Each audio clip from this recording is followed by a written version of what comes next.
knows how much time we have, living our lives, working, loving, laughing, and crying.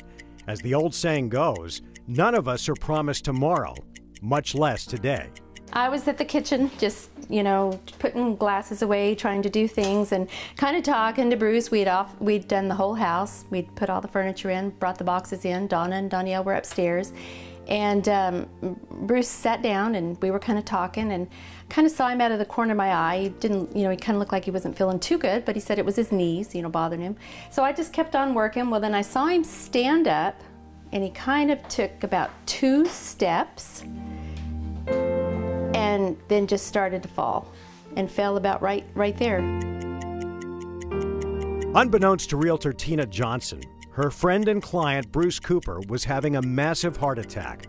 I suspect that the lack of blood flow to his heart caused an arrhythmia or an irregular heartbeat that caused a cardiac arrest. Bruce was in full cardiac arrest. 1 minute helping his daughter Danielle move into her new condo. The next, a man who would need everything to happen perfectly within the next few minutes in order to survive. So I said, Danielle called 911 and... He's not breathing, he's not breathing, he's not breathing. And all I could think of, I'll start CPR. I think I can do it. So you need to go 1 and 2 and 3 and 4 and 5.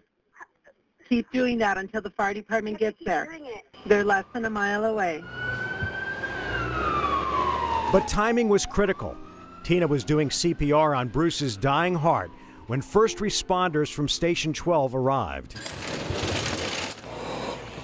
We put we carry, it's called an AED, an automatic external defibrillator. Apply pads. So it advised us to shock him.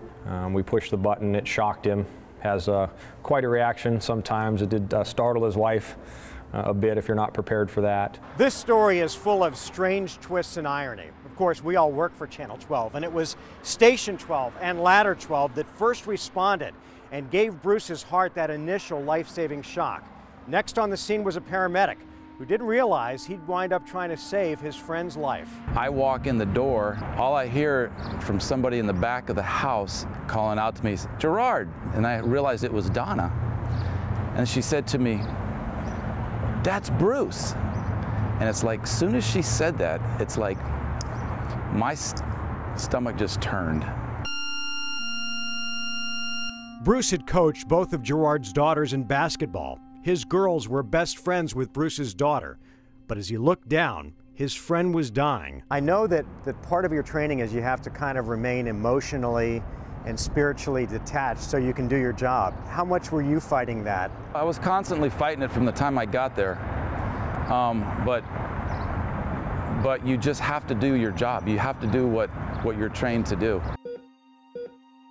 He was very close to dying multiple times. I think, as you pointed out, the ability that someone had to give him CPR early was extremely important. The rapidity with which the first response team, the paramedics, got to him was extremely important. The whole way in the ambulance, I mean, I was right there at his head, and I'm talking to him. Even though he was unconscious, I'm talking to him. "Bruce, hang in there. You're gonna be all right."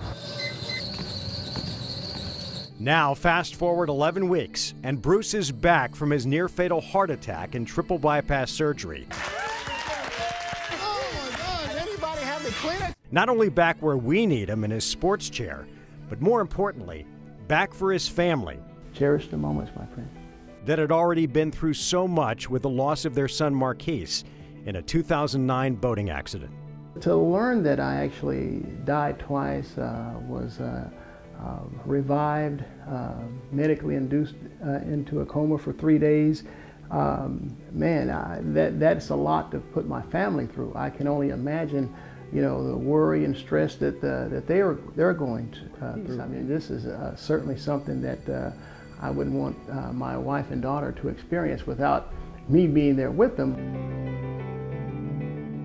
So as you look back on the timeline of what happened that day, would you say that Bruce is a lucky guy in terms of everything happening the way it's supposed to happen? Oh, absolutely. We were in quarters. We were here. If we were out and another truck had to come in, it may not be as good of an outcome. That day, like you said, with Station 12 and Ladder 12 and Channel 12, we were definitely Coop's Dirty Dozen that day.